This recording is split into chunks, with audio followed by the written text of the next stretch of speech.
بڑا interesting topic ہے جدت، جدیدیت یا ماڈرنزم، کہ جدت کیا ہے، جدیدیت کیا ہے، ماڈرنزم ہے کیا۔ اکثر ہم سنتے ہیں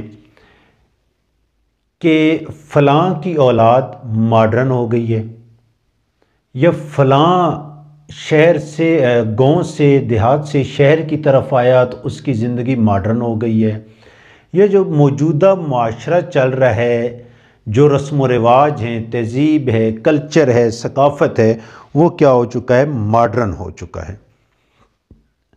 ماڈرن یا جدت ہے کیا؟ ماڈرن ازم یا جدت، اس کی ڈیفینیشن کریں کہ انوکھا پن، یہ بیسک تنقید کی اصطلاح ہے۔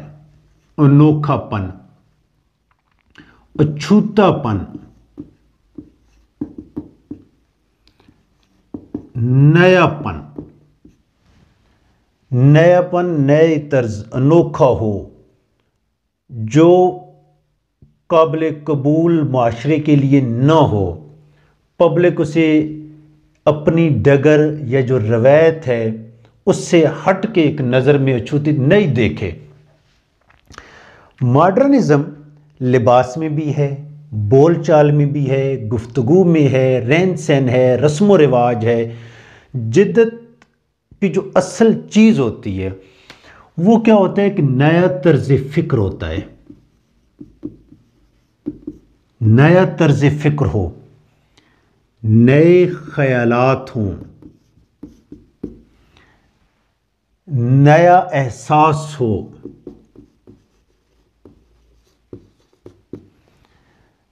لیکن ان ساری چیزوں کو، طرز فکر ہو، احساس ہو، یہ جتنی بھی چیزیں ہیں، اس کی جو احساس ہے وہ روایت کے آخری سرے سے یا آخری کڑی سے میل کھا رہی ہوتی ہے۔ بھائی جدت کبھی بھی روایت کو چھوڑ کر نہیں آتی۔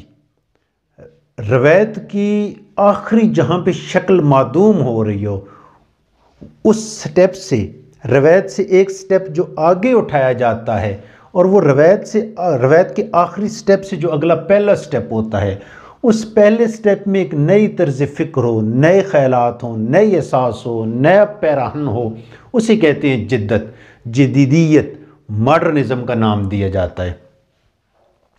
مثلاً اب خط و کتابت چل رہی ہے، اس سے پہلے روایت کیا تھی؟ کبوتر خط لے کے جا رہے، یہ روایت ہے۔ روایت سے کا جو آخری قدم ہے، خط تو جا رہا ہے بھائی، اس کے بعد کیا آیا؟ ڈاک کا نظام آ گیا، جس میں ایک انسان جو ہے وہ جا رہا ہے۔ ڈاک کے نظام سے آگے کیا آ گیا؟ ٹیلی فون وغیرہ آ گیا، الیکٹرانک چیزیں آ گئیں، جدت آ گئی۔ ٹیلی فون سے جو اگلی چیز آگے بڑھتی ہے وہ موبائل آ گیا، اس کی جدت ہے۔ کڑی اس سے ہمیشہ یاد رکھیں، جو روایت ہے اس کے آخری جو کڑی ہے سٹیج، اس سے جدت اگلا جب سٹیپ اٹھائے گی تو ایک نیا طرز فکر لے کے آئے گی، نیا خیالات، نیا طرز، نیا احساس لے کے آئے گی۔ موبائل آیا، موبائل میں کال ابلی، میسج آ گئے، میسج سے آگے ہم دیکھتے ہیں کہ نت نئی ایپس آ گئی، واٹس ایپ آ گیا، فیس بک آ گئی، ٹویٹر آ گیا، یہ جتنی بھی سوشل ایپس ہیں وہ اس جدت کو پیغام رسانی چل رہی ہے۔ وہ جو کبوتر سے بات شروع ہوئی تھی، ڈاک پہ آئی، ٹیلی فون پہ آئی، موبائل فون پہ آئی، موبائل فون سے کال میسج واٹس ایپ پہ آئی، وہ چیز چل رہی ہے۔ سب سے اہم چیز، روایت کسی نہ کسی صورت میں کیا ہوتی ہے؟ موجود رہتی ہے۔ اگر روایت بالکل ہی جدت سے میل نہ کھا رہی ہو تو روایت کیا ہو جاتی ہے؟ وہ مر جاتی ہے، اس کے صرف تذکرے رہ جاتے ہیں۔ کبوتر کا پیغام رسانی کا جو چیز ہے وہ مر چکی ہے۔ 99.99% لوگوں کو پتہ ہی اس چیز کا نہیں ہوتا کہ کبوتر پیغام رسانی کیسے کرتے تھے یا ان کو تیار کیسے کیا جاتا تھا۔ ڈاک کا نظام چل رہا ہے، کیونکہ جو نئی جدت آئی ہے، یہ جو جدت آئی ہے، اس سے پہلے کی جو روایت تھی، یہ جدت آئی تھی اس کے مقابلے میں، اس جدت میں اتنا دم خم ہے کہ وہ اپنے وجود کو کسی نہ کسی حال میں اب بھی قائم رکھے ہوئی ہے۔ اچھا، یہ تو ہو گئی جدت۔ اب تنقید میں کیا ہوتا ہے؟ تنقید مثلا ایک ناول ہے the Old Man and the Sea, the Old Man and the Sea, بوڑھا اور سمندر، ارنسٹ ہیمنگوے۔ اس میں کیا کرتا ہے، ایک بوڑھا جا رہا ہے، مچھلی کوئی 84 دن تک اسے نہیں ملی، 50ویں دن وہ مچھلی کے شکار کے لیے جاتا ہے، اسے مچھلی جب پکڑ لیتا ہے، 18 فیٹ لمبی وہ مچھلی ہے، اور اسے جو چھوٹی مچھلیاں شارک وغیرہ آتی ہیں اور اسے وہ مچھلی اس کی پکڑنے میں، اسے واپس ساحل تک لانے میں رکاوٹیں سے پیش آ رہی ہیں۔ تو ان چیزوں پہ جب ایک نئی جدت کے ساتھ اس پہ تنقید کی جا رہی ہوتی ہے کہ وہ جو چھوٹی مچھلیاں تھیں، وہ زندگی کی چھوٹی چھوٹی مشکلات ہوتی ہیں کہ آپ کسی بڑے مقصد کو حاصل کرنے کے لیے جب تک وہ شروع کرتے ہو آپ کے ساتھ مشکلات در آتی ہیں، اور بعض دفعہ یہ بھی آتا ہے کہ آپ مسلسل ایک محنت یا اسٹرگل کرتے رہتے ہیں تو ایک وقت آتا ہے کہ آپ کو کامیابی ملتی ہے۔ اسی طرح یہ کیا ہے، نئے نئے انداز سے اس پہ تنقید ہو رہی ہے۔ آگے چلیں تو ہم دیکھتے ہیں غالبیات کے حوالے سے مرزا غالب کی شاعری کے نت نئے اصولوں سے اس کی تشریحات کی جا رہی ہیں، اس کو نئے پن میں، اچھوتے پن میں، انوکھے پن میں اس کی تشریحات کو ہم سامنے لے کے آ رہے ہوتے ہیں۔ ایک ہی شعر ہے، اسے کی تشریح اگر مصور کرے گا تو وہ اس کی مختلف رنگ میں نقاشی کرے گا، کیونکہ وہ جدت اس میں لا رہا ہے، جدت اس نے برقرار رکھی ہوئی ہے۔ تو جدت جو ہوتی ہے یہ روایت کے ہم کہہ سکتے ہیں کہ کندھے پہ کھڑی ہو کے آگے دیکھتی ہے۔ مزید اس میں اضافہ کر دیں اگر تو ہاں، سب سے اہم واصف علی واصف کا ایک جملہ ہے جو میں نے وصفیات میں پڑھا، اور 15-20 سالوں کے بعد بھی تقریباً 2011-12 میں یہ وصفیات کا مطالعہ کیا تھا، 11 سال گزر رہے ہیں، 11-12 سال۔ وہ جملہ آج بھی میرے ذہن میں ہے، وہ کہتا ہے کہ ہر قدیم کبھی جدید تھا اور ہر جدید نے کبھی قدیم ہونا ہے۔ بس میرے ساتھ ساتھ ہی چلیں، بورڈ میں صاف نہیں کر رہا۔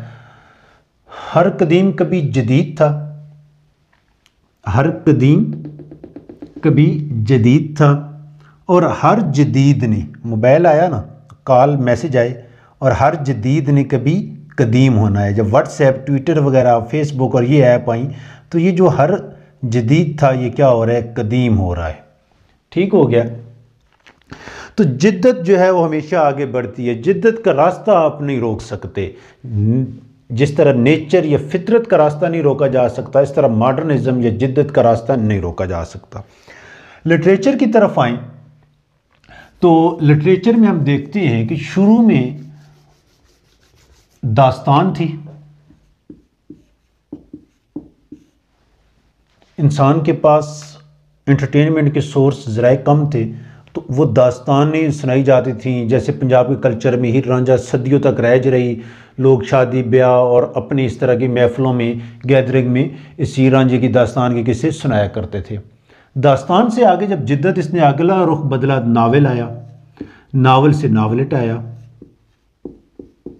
افسانہ آیا، افسانچہ آیا۔ تو یہ کیا ہے؟